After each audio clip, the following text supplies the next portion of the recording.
কার্যকর্তা এবং কর্মী সমর্থক প্রত্যেককে যথাযোগ্য স্থানে শ্রদ্ধা সম্মান নমস্কার।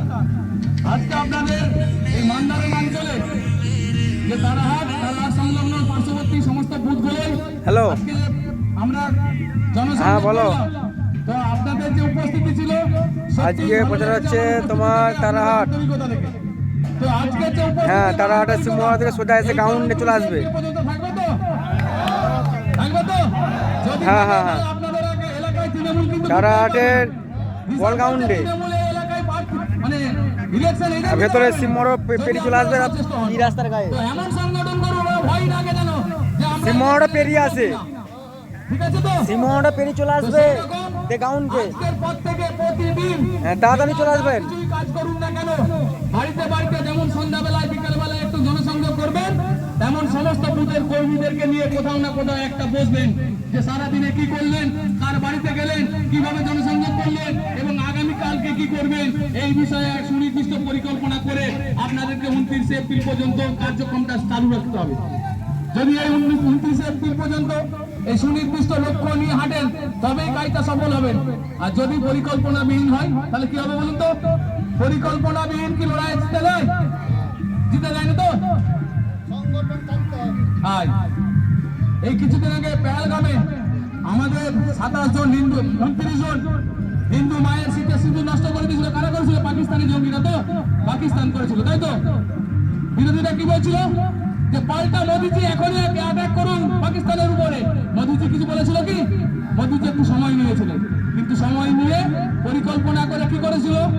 একদিনের এটাকে গোটা পাকিস্তান তো দূরে কথা আমেরিকার মতন দেশকেও মাথা নত করতে হয়েছিল।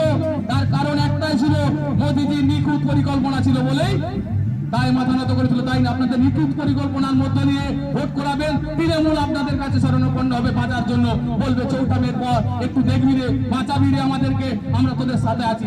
এইটা বলতে আরম্ভ করবে কালকের পর থেকে। এমন সংগঠন করবেন ভিতরে ভিতরে ওরা আপনাদের সাথে যোগাযোগ করবে। ওরা জানে চৌঠা মের পর ওরা থাকবে না, ওদের সরকারটা চলে যাবে। ওরা জেনে গেছে, ওরা বুঝে গেছে, ওরা আপনাদের কাছে সেই জেনে গেছে বুঝে গেছে সেই বার্তাটা যাতে না দেয়, আপনারা যাতে নার্ভাস ফিল করেন, সেই জন্য ওরা পাল্টা একটা কৌশল নিয়েছে আপনাদেরকে ঠেক করার, আপনাদেরকে ভয় দেখানোর। কিন্তু ওরা নিজেরা ভীত, এটা জেনে রাখবেন। তাই আপনাদেরকে বলছি, এই মান্দারণ অঞ্চলে বিগত 24, 21, 19 যা ভোটের রেজাল্ট ছিল তার থেকে অনেক বেশি ভোটের রেজাল্ট ভালো হতে হবে। যতগুলো বিরোধী ভোট পেয়েছিল তার বিরোধী ভোটের অর্ধেক ভোট আমাদের দিকে আনতে হবে। তার জন্য যা কৌশল অবলম্বন করা তাই করতে হবে। প্রয়োজনে তৃণমূলের নেতার সাথে সেটিং করে তাকে বলতে হবে, বোঝাতে হবে যে তৃণমূলটা থাকবে না, তোরা যদি থাকিস আমাদের সাথে তবেই তোরা ভালোভাবে থাকতে পাবি। তার জন্য তোরা ভোটটা এইবারে অন্তত বদ্ধ বলে দে, আমরা বুঝে নেবো তোদের বিষয়টা। এই বার্তা দিতে হবে সিপিএম এর নেতাগুলোকে। বলুন, সিপিএম কি ক্ষমতায় আসবে? আসন কি পাবে বাংলায়? তাহলে আসন পাবে না, ক্ষমতায় আসবে না, তাহলে কি তোরা কি তৃণমূলকে ভোট দিবি বলছিস? সিপিএম নেতাগুলোকে বলতে দেখুন, যদি তৃণমূলকে ভোট দিস তাহলে সরাসরি তৃণমূলের ঝান্ডাটা নেই ঘুর, তৃণমূল কি ভোট দে। আর নইলে ওই সিপিএম এর নামে ভণ্ডগিরি বাদ দিয়ে বিজেপির তোলায় বিজেপিকে ভোট দে। অন্তত এই তৃণমূলটাকে সরা, তারপরে আবার আমাদের সাথে নাই তোদের লড়াইটা হবে। সিপিএম এর নেতাগুলোকে বলতে থাকুন, সিপিএম এর কর্মীগুলোকে বলতে থাকুন, বিরোধী ভোটকে ভাঙতে হবে। মোদীজি একটা নির্দেশ দিয়েছে যে 10% ভোট আমাদেরকে বাড়াতে হবে। তাহলে বিজেপির ভোটটা একটা আছে 38%, সেই 10% ভোটটা কার?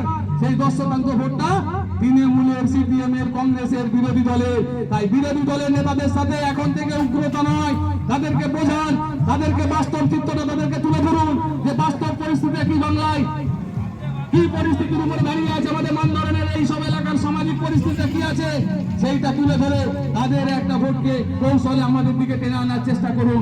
এই বলে আজকে সময় খুব সীমিত, আগামী দিনে আপনাদের এলাকায় আবার আসবো, কিন্তু আপনাদেরকে একটা কথা দিতে হবে, আপনারা প্রত্যেকটা বাড়িতে যে বুথের কর্মী 3 বার করে অন্তত যাবেন, সংঘবদ্ধভাবে এইটা অন্তত কথা দিতে হবে। যাবেন তো 3 বার করে?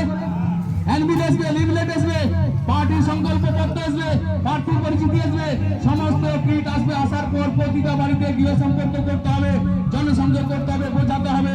শুধু পুরুষদের বোঝালে হবে না, মায়েদের ভোট একটা গুরুত্বপূর্ণ, মহিলাদের কাছে বেশি পৌঁছাতে হবে এবং মহিলা কর্মীদেরকে বেশি মাঠে নামাতে হবে।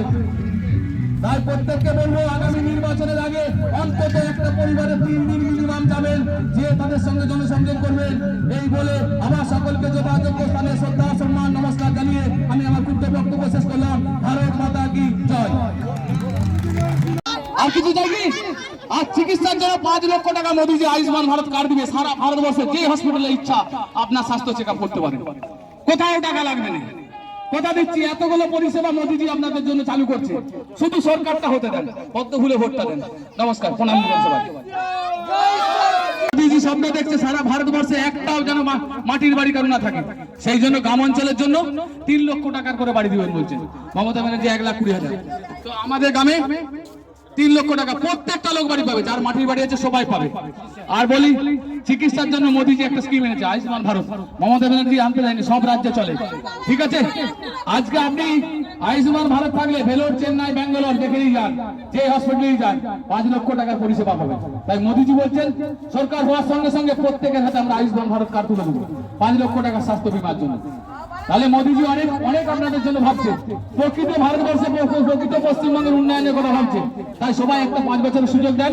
যদি আমরা কাজ না করতে পারি, আপনাদের কোথা থেকে দিয়ে যাচ্ছি রাখতে না পারি, আপনারাই পাল্টে দিবেন। গণতন্ত্র তো আপনারাই শেষ করেন, আবার প্রথম থেকে চেঞ্জ করে দেবেন, কিন্তু এইবার পরিবর্তন করুন। আর আমাদের হিন্দু সম্প্রদায়ের লোকেদের কি অবস্থা হবে বুঝতে পারছেন তো? আজকে বাংলাদেশে হিন্দুগুলোর কি অবস্থা, মালদা, মুর্শিদাবাদ আমাদের রাজ্য কি অবস্থা বুঝে নেন, আমাদের ছাড়বে না। 26 সালে যদি ওরা জিতে যায়, ওরা তাণ্ডব করবে গ্রামে গ্রামে ঘুরে, আমাদের মা বোনদের কারো ইচ্ছা রাখবে না। তাই চেঞ্জ করুন এটাকে। নিয়ে আসুন না, নিয়ে আসুন। জ্যোতিষ জগতে অদ্বিতীয় ডক্টর অঞ্জন শাস্ত্রী, আপনার উজ্জ্বল ভবিষ্যতের একমাত্র দিশারি। Call for booking 7477886099 or log in www.anjanshastri.com। Download করুন আমাদের exclusive mobile app astro Anjan.